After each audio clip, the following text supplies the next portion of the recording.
अगर आप चाहते हैं निषाद फिल्म के ऑडियो वीडियो सबसे पहले आप तक पहुंचे, तो इस चैनल को सब्सक्राइब करें और साथ ही बेल आइकन को दबाना ना भूलें। अरे फिर लगी छे लगल है। चल चल तो थाना बंद कर देता का अरे ये साहब हम लड़की का छोड़ता हम पहले जाके अपन काम धंधा में बिजी रहता। हसे तो थाना में रिपोर्ट देले बा। चल तो साहब बोलोले बा।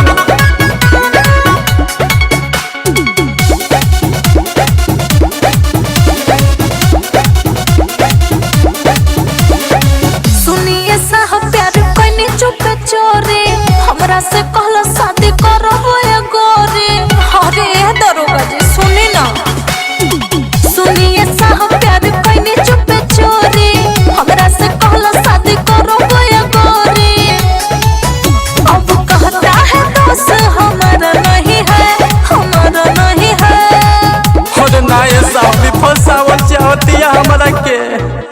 साहब तना है लखुआया वादा नहीं है।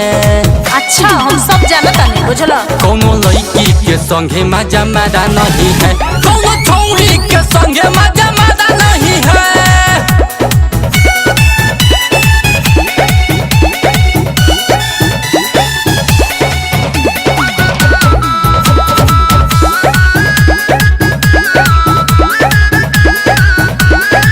नहीं साहब ई तो बोलता वे झूठ जी, एकरा चक्कर में न बने बेवकूफ जी।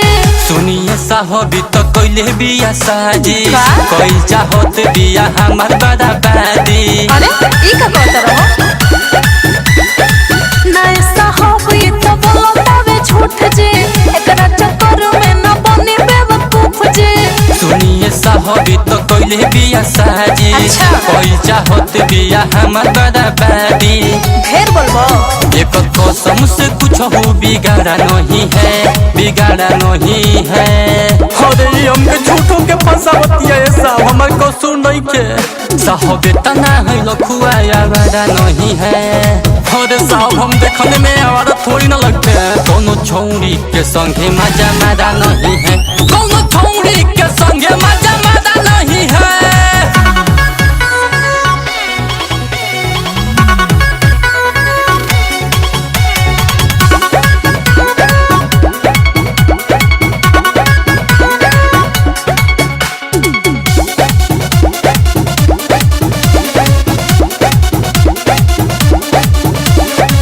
एकर गवाह बारे राकेश रंगीला, उन्हीं के कुटिया में भइल रहे लीला। नहीं भरोसा तो दीपक से पूछ ली, लखुलकी के रिपोर्ट सारा लिख ली। अच्छा वो का बताइए, उन्हों का कुल जानत नहीं बुझला। एकर गवाह बारे राकेश रंगीला, उन्हीं के कुटिया में भइल रहे लीला। नहीं भरोसा तो अभिषेक से पूछ ली, लखुलकी के रिपोर्ट सभे लिख ली। बोलबो झूठ। कोनो लड़की पे हाथ अभी डाला नहीं है, डाला नहीं है। और साहब खाली संदीपवा के चक्कर में सब कुछ करती है।